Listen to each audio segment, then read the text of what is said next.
édition spéciale bi ñu jagleel tey jii feetuk 4 avril ëllëg ci dibéer ji ci la Sénégal war a màggal anniversaire am juróom-benn fukk bi ak benn ni mu ko baaxoo def ba at mu ne ci le 3 avril bi moom président de la République président Macky Sall jàkkaarloo na léegi ak askan wi ngeen ànd seetaan ko ak ñun en direct ci Walfadjri en français comme en wolof waxtaane ak ñoom waaye nag li ñu mën a jàpp ci waxtaan wi rek moo di ne ndokkeel armée bi ak jeunesse bi yi nga xam ne dafa jàpp ne fête gi bu ñu ko waxee ñoom ñoo tax d'abord waaye tamit ndokkeel ancien combattant yi moom président Macky Sall également wax na ne message yi nga xam ne jeunes yi yónnee na ko bari na loo ci xam ne dégg na ko te am na ci ay pexe dinañ ñëw yaatal lépp ak suñu ay invité dinañ jàpp tamit ci waxtaanam ñëw na ci wàllu kaaraange ak jafe-jafe yi nga xam ne moom moo nekk ci frontières yi nga xam ne nee na menaces yi léegi dafa bari te mën naa nekk ci xeet gu ne wax na tamit ne Sénégal moom nañu jàpp ne men réew la kenn mënu koo xarñaar te mukk lii ñu tuddee ay repli identitaire wala yu demee noonu du fi am ndaxte am nañ ressort yoo xam ne mën nañ ci appuyer saa su ne waaye nag lan lana mën a jàngat ci discours bi la lii lañ am yéene waxtaane tey ak suñu ay gan yooyu bokk na ci ministre Samba Sy moom mi ngi bokk ci Benno Bokk Yaakaar mi ngi bokk sax ci parti bi di parti pour l'indépendance et le travail sëñ bi Sy maa ngi lay nuyu di la dalal jàmm ci Walfadjri la gërëm di la sant di nuyu mbokk yi nga xam ne ñu ngi déglu di ñu seetaan di nuyu mbokk yi nga xam ne moom laay partagé plateau bi. jërëjëf gan yi tamit bokk na ci Birame Faye mi ngi bokk ci Alliance pour la République moom mooy directeur général de agence de la sécurité de proximité sëñ bi Faye nuyu nañ la dalal la jàmm. waaw maa ngi lay nuyu ziar bu baax. sama xarit di nuyu aussi ministre Sy di nuyu aussi. suñu kal bi baax di ñaan yàlla waxtaan bi amal njëriñ askan wi. incha allah bokk na ci gan yi tamit moom Alpha Ba mi ngi bokk ci cadre parti bi di Pastef les Patriotes sëñ Alpha Ba maa ngi lay nuyu. waaw ñu ngi lay nuyu sëñ bi Moustapha di nuyu monsieur le ministre ak monsieur le directeur di nuyu sénégalais yi ñuy seetaan yëpp di ñaar rek lépp lu ñu fi nar a wax yàlla na doon njëriñu Sénégal. incha allah ak njëriñ ñu koy déglu. dinañ ci dalal tamit ci kanam xam naa bala ñuy sori ci waxtaan dinañu dàpp moom Dame Mbodj jàngalekat la syndicaliste la bokk tamit ci coalition bi ñu tuddee coalition citoyenne le peuple xam naa dinañu dàpp ci waxtaan waaye balay booba rek ni ma ko waxee sax monsieur le ministre Samba Sy dinañ jéem a jàngat le fond du discours mais d'abord dama bëggoon ñu taxaw ci la forme ni nga gisee le président Macky Sall tey discours bi mu prononcé en quelques 20 minutes quelque chose comme ça sur la forme d'abord lan nga jàpp ci taxawaay bi président Macky Sall wane tey. waaw di la jaajëfal si laaj bi nga ma laaj. boo boolee parti bi nga xam ne président daf ko wax si tubaab ak bi mu wax si wolof. weesu na genn wàllu waxtu. absolument teg juróomi minutes. absolument muy 20 minutes parti français bi bu dee sama lim baax na. 15 minutes ci fànn wolof bi. c'est bien ça. mu nekk tam discours boo xam ne ci natt bi nga xam ne natt naa ko discours bu leer la boo xam ne fësal na addina bi ñu nekk ndax baax na ñun ñëpp ñu xam ci ban addina la ñu samp. fësal na suñu taxawaay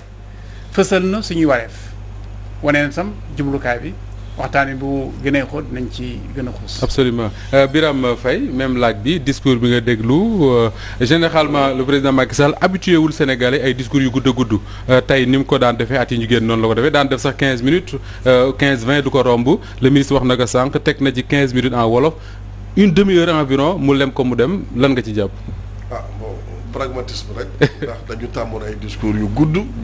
yoo xam ne buñ ko daan faral di déglu sax dañuy nelaw daanaka. président daf ñu tàmmal maanaam Pastef ak farlu maanaam pragmatisme ci fanweeru simili tënk na li mu bëgg a wax ci nasaraan tënk ko ci baatu wolof wax ci thème bi muy force de défense et de sécurité wax itam ci protection bu jëm ci doomi Sénégal yëpp maintenant abordé nag ay thèmes yu bari yu dem ci xëyu ndaw ñi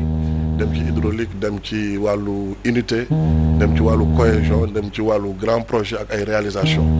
donc discours buy dekkalaat yaakaar la discours buy gën a ñoŋal liggéey bi nga xam ne nguur gi mu ngi ko doon def la discours gu mu jagleel ndaw ñi la ndax ndaw ñi bu ñuy wax 4 avril ñoom ñoo ko waral discours bu mu jagleel aussi way takk der yi la ndax bu ñuy wax aussi 4 avril mooy jour bi ñu moomee suñu bopp donc daloo leen njukkal bu baax a baax a baax donc discours boo xam ne ñu ngi koy rafetlu encore une fois ndax day indi yaakaar day yokk yaakaar ci réew mi day woon nit ñi ci jàmm ci bennoo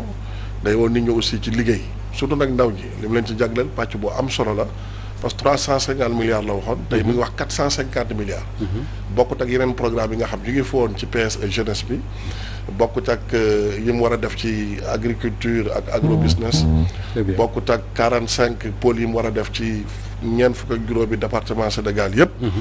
donc vraiment discours bu ñuy rafetlu la encore une fois. D'accord. ci sant yàlla bu baax. alors ce qu'on va faire mooy ni nga ko defee Birame jël discours boobu poñ par poñ suñu ko waxtu yu maye bu ci nekk ñu taxaw ci xool lan lañ ci mën a jël lan lañ ci mën a jàpp mais également par rapport ak promesse yi mu daan def moom le président Macky Sall Alpha Ba est-ce que da nga dégg comme Birame tey discours boo xam ne day dekkil yaakaar. bon bu fekkee ne ci comme ni nga ko waxee woon sànq ci laaj bi. ndax dañuy xool ci forme bi. Forme bi wala d'abord. dañuy dugg ci fond bi. forme bi bon d'abord. bu ñu xoolee ci bu fekkee ci forme bi rek laa yem bon parce que tamit ni ma koy faral di waxee nit ñi tamit bu ñu waxee ak yow yenn saa yi dooy ñëw rek naan lépp baaxul ak yooyu da ngay xool ci jàngat lan nga ci gën loo xam ne en terme de capitalisation boo ko doon jàppee lu positif mun nga ko jàppee lu positif man li ma si jàppee loo xam ne tey par rapport ak son discours tey loo xam ne man neex na ma ci mooy le fait que mu def ko ci nasaraan tekki ko ci olof nan nekk na loo xam ne benn tomb boo xam ne man neex une na habitude depuis quelque temps, ouais. waaw ndaxte damay faral di wax ne d'habitude ñu ñuy jiite dañuy faral di fàtte suñu askan ñuy waxal ñu ci dégg nasaraan wala ñu ci dégg français bëriwuñu noonu ëppuñ ci réew mi même bu dee ñëpp dégguñu olof tamit mun nañ wax ne ñu bëri si ñun dégg nañu olof kon bu dee li ngay wax nga ko ci français même boo ko tekkiwul lépp tamit ci wolof nga jéem ko tënk ci wolof nit ñi dinañu xam ba ëllëg si biir nit ñi bu ñuy waxtaan ak ñoom du mun a nekk ay werante ndaxte ku nekk dina am lu mu ci dégg am lu mu si jàngat dëgg la loolu tamit bon loolu moom nekk na ci wax dëgg fa yàlla nekk na benn tomb doo xam ne benn fànn joo xam ne xaw naa ko rafetlu naa ko leneen li nag mooy bon xam naa bu ñu ñëwee ci biir a biir oui ci tomb yi ndaxte am na ci yu mu wax yoo xam ne ci tomb yum lim am na ci yoo xam ne man dama ko rafetlu ndaxte daa am loo xam ne maa ngi ko doon dégg jamono ji yëpp mu doon lu ma metti ñu doon xaar taxawaayu njiitu réew mi ñu doon xaar tontu njiitu réew mi mu mel na tey am na ci yoo xam ne ci tomb yooyu am na ci yoo xam ne du ma ne indi na ci tontu waaye au moins wax na ci te bu ci waxee tamit dañuy jàpp ne dañu naan sant yàlla bu mu ci waxee ndaxte day mel ne am na ñu doon wax yenn kàddu yu ñaaw yu xaw a ñagas dafa mel ne ci discours bi xaw na leen araftu ci fànn jooju te mu doon ay nit ñoo xam ne ñu ci bëri dañuy soit dañu bokk ci booram waaye dañ leen wala dañ leen di dëkkale ay nit ñu ko jege lañu kon bu leen xawee tontu ci fànn boobu tamit day nekk lu ñu xaw a rafet d'accord waaye tamit am na ci yeneen tomb tamit xam naa bu ñu gënee xuus ci waxtaan ji rek nañ ci indi ay laaj am ci yoo xam ne vraiment jar na tamit foog naa taxaw seetlu taxaw jàngat ba ñu xool lu ne ci biir sans problème Alpha nañu tànn kon le premier point bi nga xam ne c'est un point d'actualité parce que depuis quelque temps monsieur le ministre Samba Sy bari na loo xam ne sénégalais yi dañ koy waxtaanee ñu ne inquiétude la mooy li yenn discours yi jëm ci wàllu communautarisme ak yu demee noonu tey jii le chef de l'État insisté na ci li mu tuddee le vivre ensemble mu ne moom la ñu donnoo ci suñu ay mag moom la ñu war a transmettre ndaw yi wax na également que ni Sénégal dafay nekk une nation unie et indivisible insister ci paix pluralisme teranga est-ce que bu ñu déggee le président mënuñu wax ne quelque part il reconnaît aujourd'hui que ni ce discours-là nga ñi moom la ñuy dénoncer depuis quelque temps c'est une réalité dans le pays et comme le dit Alpha ñi koy wax ci ju bari ci kawam la ñu bokk. xam nga. dégg dafa war a am bu baax a baax su kàddu jibee. oui te itam wax baat la dëgg la. waaye kenn mënu ko teqale ak jëf. ak jëf. li nga seetlu ne nga am na loo xam ne débat la mu ngi posé suñu réew. kenn du la ko weddil waaye débat boobu man dama bëgg ñu articuler ko à des faits. aywa précis yoo xam ne am na président nag li mu ci wax baat bu gàtt la waaye am na lu mu ci tàggat bu baax wa nee na. bu fekkee kay sama dégg-dégg baax na nee na nul ne peut. nul ne peut. ni n'a le droit maanaam amoo sañ-sañ. xotti réew mi taqale réew mi tas ko yàq ko waaye itam. soo ko bëggee ñun ñëpp nee na kenn ci yéen mënu ko. réew mi ay reenam dañoo jàng taawal bi ñu fi nekk ni mbokk mi. bu ma neexee ma ne ko mbuba moom mu sol. mu jox la ñibbee dama siy jot. dégg naa ko sànq mu sànni ay baat indi parce que noonu la ñuy dundee. oui mu am ferment boo xam ne moo tabax réew mi war ci bàyyi xel. à tout moment ñun ñëpp surtout nañ ñi nga xam ne dañuy yëngatu ci wàllu politique. je ne parle pas seulement des propos. je parle des faits qui sont constants. oui loolu di benn. ñaar dañu am nag ay matukaay yoo xam ne moom moo ñuy aar matukaay yi ci ëpp sax d'abord mooy li ñu incuber ci suñu ay conscience xam nga ku nekk si ñun mën nga waxtaane sa bopp rek mais koo ci jàpp boom yow moom bu ñu jàppee rek ñoddi lay topp lu bari lay doon te nag lay topp du lu sant rek ay faye ki ay juufa ki ay seen mala yu mel noonu lu bari lay doon man noonu keneen noonu loolu nag boo ko amee da nga koy sàmm surtout ci àddina bu jaxasoo bi mel ni suñu bos bi ñu nekk moo tax dafa am au-delà de l'éthique de conviction benn éthique de responsabilité boo xam ne ñun ñëpp ñoo ko war a jëmbat surtout nag ñi nga xam ne dañuy wéyee ci wàllu politique bi d'accord ndax nag politique daanal ci loolu rek bu fekkente ne mënul saafara ay jàngoro yi nga xam ne nit ñi moom la ñuy dund war leen yokk coono d'accord yokkal leen tiis yaa ngi wax ay propos nga ne nañ ko articuler d'abord ci ay faits ci yan faits nga bëgg a wax posture yi ñu war a am ñun ñëpp propos yi ñu war a énoncer ñun ñëpp taxawaay yi ñu war a am ñun ñëpp référence yi ñu war a am ñun ñëpp warul nekk loo xam ne day xotti réew mi dafa war a nekk ci sama gisin loo xam ne day ñaw le tissu social est-ce que honnêtement ñun ñëpp mën nañ ne boobu taxawaay lañu am ñun ñëpp en tant que sénégalais gis nga am na loo xam ne lu yomb la xel bi ñu am boo ko doon làkk ci tubaab nga naan la conscience oui dafa am ñaari fànn yoo xam ne lay taxawee benn bi mooy liy fësal di ñuy won ñu xam benn bi mooy li nga xam ne daf ñuy may ñu juger maanaam ñu natt boobu fànn nag bi nga xam ne mooy natt nekk na loo xam ne loo bëgg a teexaloo moom mënoo ko dans l'intimité de nos consciences ku nekk si ñun xam nga ni nga taxawee xam nga li nga def xam nga li ngay wax liy wéyoo boo wéeteeg sa bopp ak sa njëginaay di nga ko xam mën na am sa xel yedd la je veux dire que ce juge infaillible là qu'est cette conscience nous permet de jauger les uns et les autres nos pratiques et nos discours. Très bien alors Birame Faye ñu enchaîner directement ak yow bi nga déggee le chef de l'État mu wax ci point bi nga xam ne moom la ñu war a njëkk a tànn di waxtaane ginnaaw bi ma nuyoo Dame Mbodj mooy le vivre ensemble sénégalais ñu bari ne c'est une réponse ak li fi xew fan yi ñuy génn est-ce que bu fekkee ne c'est une réponse est-ce que c'est une réponse suffisante est-ce que li mu ci wax doy na. bon di rafetlu kàddu yi ministre bi yëkkati di rafetlu aussi kàddu yi sëñ bi ba yëkkati.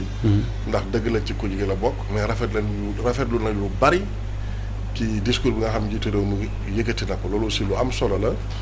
di fàttali ni it aussi que sànq bi nga xam da nga ne discours boobu dañ koy faral di dégg ci ñi féete ci njiitu réew mi. oui loolu ànduma ci bu dee sa xalaat la aussi. allez-y ànduma ci. waaw li ñu koy faral di dégg ak ñi koy jëfee. xam nañ fi ñu féete. njiitu réew mi dafa sax dàkk ci gis-gisam mooy dajale ñëpp. ndax Fuuta la jógee mujjee Fatick am fa soxla moom rek brassage yu unité Sénégal la daanaka ci jaar-jaaram ak ci histoire am. yaa ngi dégg donc li mu wax na Sénégal intégral. wax na cohésion sociale cohésion nationale. Sénégal ni ko jëwriñ bi waxee sànq. dañu am histoire dañu am jaar-jaar. li ma ñëwee sànq suma mbokk bi mbokkuñ péete mais dama ko kal ndax ab tukulóor la. soxna pël laa bàyyi sama kër doon séeréer. ki ma jàkkaarloo ñu bokk péete ci wàllu politique. mu doon aussi sama kal kii doog a yegg si suma mbokku séeréer la te bokkuñ ay gis-gis. donc loolu dafa nekk lu sacré. ba boo xoolee ci wàllu affectation administration bi sax man Fatick laa dëkk mun naa ne gouverneur ya fa jaaru ci bari. ay joolaa lañ ak ay tukulóor ak yu mel noonu. donc boo demee Casamance noonu donc Sénégal benn bopp la kenn mënu ko xar ñaar. Sénégal président loolu la mos a wax donc da ko fàttali rek pour nit ñi te ñu xam ne Sénégal aussi nañu sant yàlla ndax ba fii may wax yàlla suturaal nañu ba li ñuy faral di gis ci yenn réew yi. maanaam lu mel ni guerre civile lu mel ni coup d'état yàlla suturaal nañu ci ba waxtu wi. leneen li nga xam ne aussi yàlla suturaal nañu ci mooy tey Sénégal. dafa nekk ci bërëb boo xam ne li ko wër lépp. bëgguma tudd même benn réew mais gis nañ na fa xew muy ceinture de feu mooy la xew ci G5 Sahel. muy wàllu criminalisme ak wàllu radicalisme wàllu yu mel noonu trafic de drogue ak ainsi de suite donc ba jamono ji gannaaw coow yi ñu génn ci fan yi te kilifa diine yi am ci taxawaay bu mucc ayib taxawaay bu rafet président gërëm leen aussi seen taxawaay ci réew mi ndax kilifa diine kilifa aada ay régulateurs sociaux lañ. saa yi mu réew mi demee ba gis-gis yi waroo. ba nit ñi commencé réeroo mu yëkkati say kàddu mu jib ñëpp ne tekk déglu leen donc encore une fois comme ni ko njiiti réew mi waxee ñu ngi rafetlu seen taxawaay. président aussi wax lu am solo jëwriñ ñu wax na ko sax mooy kenn woo na ñëpp ñu saxal jàmm woo na ñëpp ñu ànd doon benn woo na ñëpp ñu bokk ndey ak baay di xàkkee dee di dóorandoo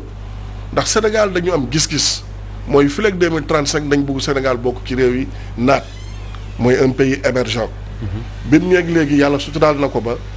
am na lu bari lu mu def ci pàcc moo jël nag ci réew mi day dëgg rek la ñuy wax te yàlla rek tax pàcc moo jël tey 2012 ak léegi li fi njiitu réew mi def ak ñi mu àndal jéggi na fuuf ci domaine yëpp nag laay wax li fi amoon 1960 ba léegi. bien que ñu ngi rafetlu encore une fois. ñooñu liñ fi def parce que nag ab la lu ñu fi def itam def nañ fi nation def nañ fi état. Abdoulaye ñëw na commencé économie ak infrastructure président ñëw na ci diiru gàtt mu def ay jéego yu am solo ci wàllu PSE. ñu ñaan yàlla fii léegi 2035 c'est loolu nag jàmm parce que balaa ngay wax sécurité. da ngay am jàmm soo amee sécurité ci ngay am paix muy jàmm boo amee kaaraange sécurité ci ngay amee jàmm muy salaam ci ngay tale. balaa ngaa ne naam ne fa lu jëmale réew mi kanam. est-ce que du woon baax quelque part muy rappeler à l'ordre parce que bu dee insister naan amul particularisme amul place ci suñu réew est-ce que du woon baax muy rappeler à l'ordre ñi nga xam ne également ñooy réclamer wu ci camp pouvoir bi ba pare di teg yenn discours yi. waaw du yem ci camp pouvoir bi ak camp ku jéggi ak réew mi yëpp. bien sûr voilà noonu lañ war a poser débat bi. parce que mooy njiitu réew mi mais wolof nee na bay sa weewu tànk. waaw d'accord mais mooy njiitu réew mi. moom la yàlla jiital. mu am pal gu rafet bu gën a yàgg pal yi fi am ba Sénégal sosoo ba tey. donc ñi ànd ak moom ak ñi àndul ak moom yàlla sax bu ñu seetoon ñëpp ànd ak moom ñu ko gëm mais am na ñu ko gëmul. donc discours am ñëpp encore une fois la tàllal loxo ñun suñu biir ku fa def naka su dul noonu suñu biir parti ba ci boppam mooy jël dogal maanaam désolidariser wu. loolu dund nañ ko suñu parti ñoo xam ne ay kàngam lañ bokk ci sos parti bi. gañe gox ya ñu dëkk te ba yëkkatee ay kàddu yoo xam ne dafa waroog. bennoo jàmmoo ak àndandoo bokk ndey ak baay parti biñ bokk ju dañ leen beddi daanaka donc encore une fois loolu exemple bu am solo maintenant li mu wax lu am solo mooy kenn nii naa le droit mooy aussi kenn sañu aussi te ku ko bëgg doo ko mën ku ko bëgg réew mi du la ko may ndax réew mi aussi dañ ñu ko jox pour ñu teg ko ci yoon nu ñuy bàyyi ku jóg aussi salfaaje ko def ci lu la neex. D'accord. Alors Alpha Ba bi nga déggee le président mu wax ci loolu le vivre ensemble pas de place pour le particularisme wax ne am nañ ay ressorts yu solides yoo xam ne lu mu jafe-jafe lu mu métti mën nañ fa appuyé wu pour defee parce que wax na ne kenn mënu ko comme ni ko Birame waxee benn bopp la kenn mënu ko xar ñaar te ku ko bëggoon a xar tamit tey du mën a ne. waaw d'accord xam nga ci loolu sànq maa ngi lay naan. am nay fànn yoo xam ne ci discours bi bu fekkee dañ koy jàngat. dafay nekk ay tomb yoo xam ne dañ koy rafetlu xam naa sama jaam ji sax Biram directeur mu ngi naan réew mi dañ ñu ko jox xam naa dañu séeréer dégg ma peut-être pëlier ko gën a ñoo ko gën a dégg olof tuuti réew mi dañ leen ko dénk waaw dañ leen ko dénk ci ndenkaane loolu nag daf ci am loo xam ne dafa am solo sànq may wax maa ngi naan dafa am ay kàddu yoo xam ne daf fi jub jamono jii ni ñu weesu te ñuy jubal ci kàddu ñu ci gën a ràññee ñu ci gën a fës ba ñu bëri ci Sénégal di ci wax dama ne woon sànq am na si ñoo xam ne dañ leen dëkkalee ñu jege président ñu nekk ci partem ñàkk a nekk ci partem waaye dañ leen dëkkalee ñu ko jege ñu doon yëkkati ay kàddu bugguma tudd tur waaye bu ñu mayoon am na ci kenn ci woo xam ne dañ koy ci naataangu ci journaliste si kenn ci lu fi bindoon texte kenn quelqu'un comme Madiambal bindoon texte ba xam ne Sénégalais yu bëri texte bu mu bindoon mu nekkoon lu leen metti trop ndaxte dañoo gis ne ñu ngi bëgg a taal loo xam ne bu texte boobu mun na indi ay boo xam ne bu taxawoon tey kenn xamul fu mu yem te Sénégal xamee wuñ ko loolu dunde wuñu loolu te loolu nag boo seetloo jamono jooju Sénégalais yu bëri seen kàddu lan la woon njiitu réew mi comme que moom la def moom la yàlla def tey moom moo jiite Sénégal ak lu ñu mënta wax moom la ko yàlla dénk tey mu neex ku mu neex ak ku mu naqari moom la ko yàlla dénk xam nga comme que moom la ko yàlla dénk tamit am na fu ñuy toll ci jamono kàddoom la ñuy xaar ngir araftu moo taxoon nag ñu jàppoon ne bu ñu gisee ñooñu di wax kàddu yu mel noonu dégguñu njiiti réew mi wala ñenn kàngam ci réew mi di ci génn di ci wax day xaw a tiital ñi nga xam ne bokkuñu ci boor boobu ndax dañuy dem ba day jàpp ne day mel ne c'est une commande xam nga day mel ne c'est une commande comme olof nag day naan teggi tuuma du ragal waaye seetal sa bopp la tey bu ñu déggee président de la république taxaw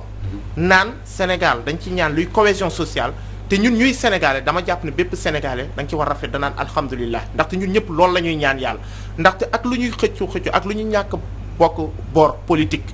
lu ñuy xëccoo yëpp mënuñ ko amal fekk Sénégal nekkul ci jàmm su Sénégal nekkee ci jàmm rek la ku nekk ci ñun mun a taxaw naan man lii laa bëgg lii laa nar ci Sénégal wala lii mooy sama yéene ci Sénégal kon bu ñu déggee muy wax loolu ñun dañ ciy kontaan mais kontaan boobu tamit balaa ñuy kënali comme que tamit léegi rek ba léegi ñun dañuy suivre ci logique am dañuy suivre logique président ci logique président boobu tamit daa am foo xam ne tamit sénégalais da am na fu ñuy xaar tamit jàpp naa ne bokk na ci quelqu'un comme le procureur de la République mu mun a autosaisir ci type dossier yu mel nii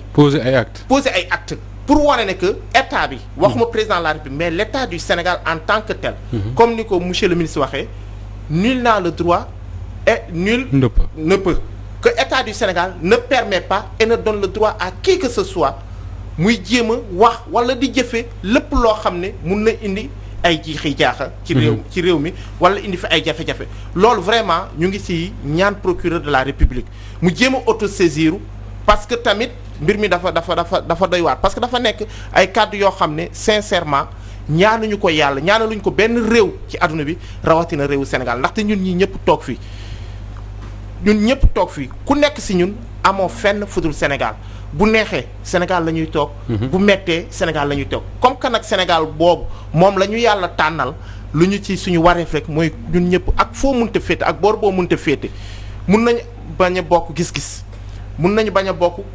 gëm-gëm mun nañu bañ a bokk lu ne waaye lenn moom ñun ñoo ko bokk mooy réew mi mooy Sénégal te Sénégal jooju ñu bokk nag lenn rek moo fi mun a am ñu fexe ba jàmm am fi jàmm sax si jàmm jooju nag ngir mu am fi ngir mu sax si mooy nañu fexe ba képp ku ñu gis muy wax wala muy jëf loo xam ne day indi féewale diggante Sénégal rawatina nag féewale jooju nga ko bëgg a indi waxuñu sax ci opinion waaye mu doon féewale ci ay sa ethnie wala féewale ci wàllum diine loolu képp ku ñu gis mu koy ñun ñëpp nañu ànd booloo sonné alerte tey nag bu ñu déggee président di naan di rappeler unité nationale di rappeler cohésion sociale ñun dañ koy inscrire ci dynamique boobu ñu naan kon peut-être dégg nag te ñuy wax na Sénégalais jàpp ne c'est peut-être seen bopp la ñuy waxal te ñu ngi laaj tamit président de la République tamit mu instruire le ministre de la justice instruire le procureur de la République comme procédure bi nu mu ko permettre procureur autosaisir ci dossier boobu pour wane que état du Sénégal déggee le discours c'est bon d'en parler wax ne lii ak lii moo fi am nañu éviter nangam ak nangam mais